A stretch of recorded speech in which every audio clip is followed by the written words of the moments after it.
28चा चौथा भाग 7 अधिक 1.5 इंच अशा पद्धतीने ही बघा घडी टाकून घेतलेली आहे 8.5 इंचावरती. आणि त्याच्यानंतर आपण इथून टाकणार आहोत बॅक साईड. हा पार्ट आपला बॅक साईडचा आहे. आणि त्याच्यानंतर इथं बघा आपण पूर्ण उंची अधिक 1 इंच, पूर्ण उंची आहे 11, त्याच्यात आपण 1 इंच ॲड करतो. त्या पद्धतीने अशा पद्धतीने आपण हे 1 इंच ॲड करून 12 इंचावरती ही आपली बॅक साईड तयार केली. ठीक आहे. त्याच्यानंतर आपण फ्रंट साईडला टाकते वेळी फक्त पूर्ण उंची टाकायची आहे. आता फक्त पूर्ण उंची किती 11 इंच. मग मी 11 इंचावरती इथं खुणा करते बघा. पुढील भागासाठी फक्त पूर्ण उंची टाकलेली आहे. मागच्या भागासाठी पूर्ण उंची अधिक 1 इंच आणि पुढच्या भागासाठी फक्त पूर्ण उंची. अगदी साधी आणि सोपी पद्धत आहे, त्यामुळे तुम्ही अगदी शेवटपर्यंत बघितलं तर तुमच्या अगदी लक्षात येईल. व्हिडिओ कुठे स्किप करू नका, म्हणजे तुमच्या पूर्णपणे लक्षात येईल. ठीक आहे. त्याच्यानंतर इथं बघा आपण 2.5 इंच योगपट्टीसाठी टाकलेलं आहे. नेहमी आपण ब्लाऊजला योगपट्टी म्हणजेच बेल्ट पट्टी आपण 2.5 इंचावरती टाकत असतो. 2.5 इंच योगपट्टीसाठी. त्याच्यानंतर इथं शोल्डर बघा, शोल्डर टाकते वेळी पूर्ण खांद्याच्या निम्मे अधिक अर्धा इंच टाकायचं आहे. आता इथं पूर्ण शोल्डर आहे 8 इंच, त्याच्या निम्मे 4 अधिक अर्धा इंच म्हणजे 4.5 इंचावरती आपण इथं घडी टाकलेली आहे. त्याच्यानंतर इथं बघा साईड शोल्डर. आता मी साईड शोल्डर तुम्हाला दाखवते, कोणाकोणाच्या लक्षात येत नाही साईड शोल्डर म्हणजे नक्की काय. तर हे बघा साईड शोल्डर म्हणजे गळ्याच्या टोकापासून बाहीच्या टोकाच्या शिवणावळीपर्यंत जो भाग असतो तो साईड शोल्डर असतो. ठीक आहे.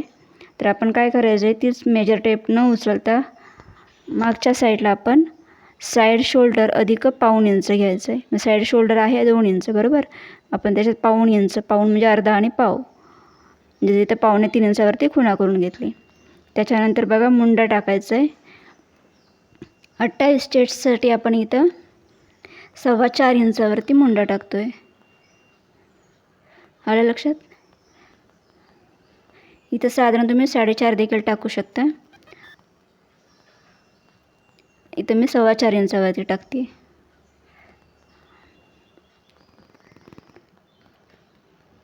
मुंड्यातील मेजरमेंट हे प्रत्येक चेस्टनुसार चेंज होत असते. ठीक आहे. तर बघा आपण इथं हा बॉक्स तयार करून घेतला मुंड्याचा. त्याच्यानंतर इथं आपण काय करायचं आहे, मीडियम साईजला आपण इथं अर्धा इंच टाकतो आणि हेवी चेस्टला आपण पाऊण इंच टाकतो. पाऊण म्हणजे अर्धा आणि पाव. आणि इथं कमी चेस्ट आहे त्याच्यामुळे आपण इथं फक्त पाव आणि 1 पॉईंट घेतला आहे. हा मागच्या साईडचा भाग आहे, त्याच्यासाठी आपण इथं पाव आणि 1 पॉईंटवरती अशा पद्धतीने खुणा करून ही क्रॉस लाईन आखून घेतली.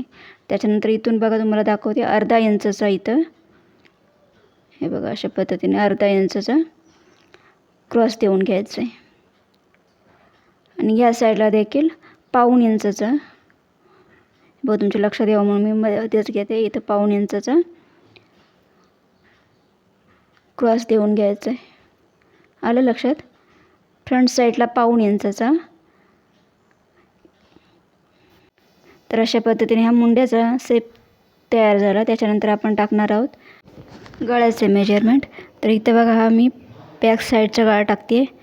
तर मागील गळा आहे 5.5, म्हणजे आपण त्याच्यात अर्धा इंच ॲड करून 6 इंचावरती अशा पद्धतीने खुणा करून घेतले बघा. कारण अर्धा इंच आपण शोल्डरच्या ठिकाणी स्टिचिंगमध्ये जाणार आहे. त्याच्यानंतर पुढील गळा बघा आहे 4.5, त्याच्यात अर्धा इंच 5 इंच. ठीक आहे. 4.5 अधिक अर्धा इंच म्हणजेच 5 इंचावरती आपण पुढील गळ्याचा शेप टाकणार आहोत. इथं देखील अर्धा इंच आपलं गळ्याच्या ठिकाणी स्टिचिंगमध्ये जाणार आहे. इथपर्यंत आलं लक्षात.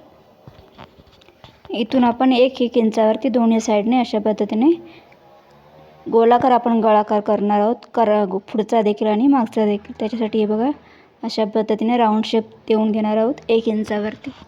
आलं लक्षात. हे बघा दोन्ही साईडला आपण 1 इंचावरती अशा पद्धतीने शेप देऊन घेणार आहोत. अशा पद्धतीने जर आपण स्टेप बाय स्टेप कटिंग केली किंवा स्टेप बाय स्टेप मेजरमेंट टाकत राहिलो तर आपल्याला व्यवस्थित असं मेजरमेंट टाकता येतं आणि कन्फ्युजन राहणार नाही. त्याच्यासाठी आपण अशा स्टेपप्रमाणे कटिंग करत राहायची. ठीक आहे. आता त्याच्यानंतर बघा इथे कमरेच्या साईडला बघा कमरेचा चौथा भाग अधिक 1 इंच करणार आहोत. आता इथं कंबर आहे 23 इंच बरोबर. 23चा चौथा भाग अधिक 1 इंच अशा पद्धतीने आपण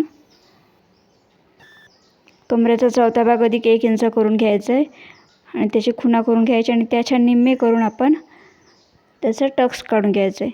हे बघा टेप न उचलता अशा पद्धतीने आपण निम्मे करू शकतो. आलं लक्षात? एकदम साधी आणि सहज सोपी पद्धत आहे बघा.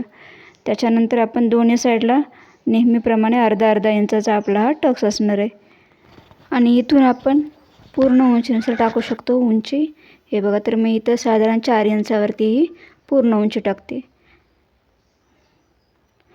आलं लक्षात?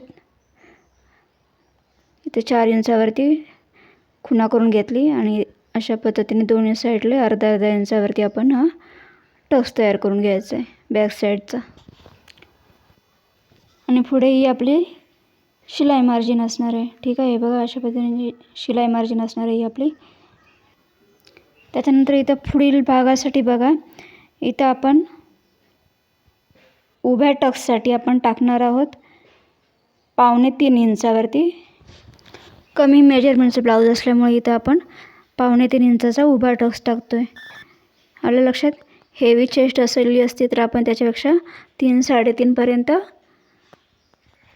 वाढवू शकलो असतं, पण इथं कमी असल्यामुळे इथं आपण 2.25 इंचाचा आपल्याला हा उभा टक्स ठीक आहे. त्याच्यासाठी इथं आपण अशा पद्धतीने खुणा करून घ्यायची आणि इथं बघा हा आपण गळ्याकडचा टक्स टाकते वेळी 3 इंचावरती टाकतो आहे. आलं लक्षात? त्याच्यानंतर आपण हा उभा टक्स असणार आहे आपला. अशा पद्धतीने इथं आपण रेषा आखून घ्यायचे. हा सेंटरमधला आहे. त्याच्यानंतर इथं पुढे 1.5 इंचावरती आणि ह्या साईडला 1 इंचावरती अशा पद्धतीने आपण खुणा करून घेतली आहे बघा. आणि हा आपला मुंड्यातला देखील 1 इंचावरती आपण अशा पद्धतीने हे बघा 1 इंचावरती इथं देखील पॉईंट करून घ्यायचं. म्हणजे इथं आपले हे 4 टक्स तयार झाले. आलं लक्षात? सेंटरवरती 3 वरती काढला, पुढे 1.5 इंचाचा, मागच्या साईडला 1 इंच आणि मुंड्यातला 1 इंच अशा पद्धतीने आपले हे 4 टक्स तयार झालेत. त्याच्यानंतर इथं बघा आपल्याला बेल्ट तयार करायचं आहे. बेल्ट तयार करण्यासाठी इथं आपण 1.25 इंच वरती म्हणजे जे आपण 2.5 इंच योगपट टाकलेली त्याच्यावरती इथं हे बघा अशा पद्धतीने 1.25 इंच गळ्याच्या साईडला आणि इथं कमरेच्या साईडला फक्त अर्धा इंच अशा पद्धतीने खुणा करून घ्यायची.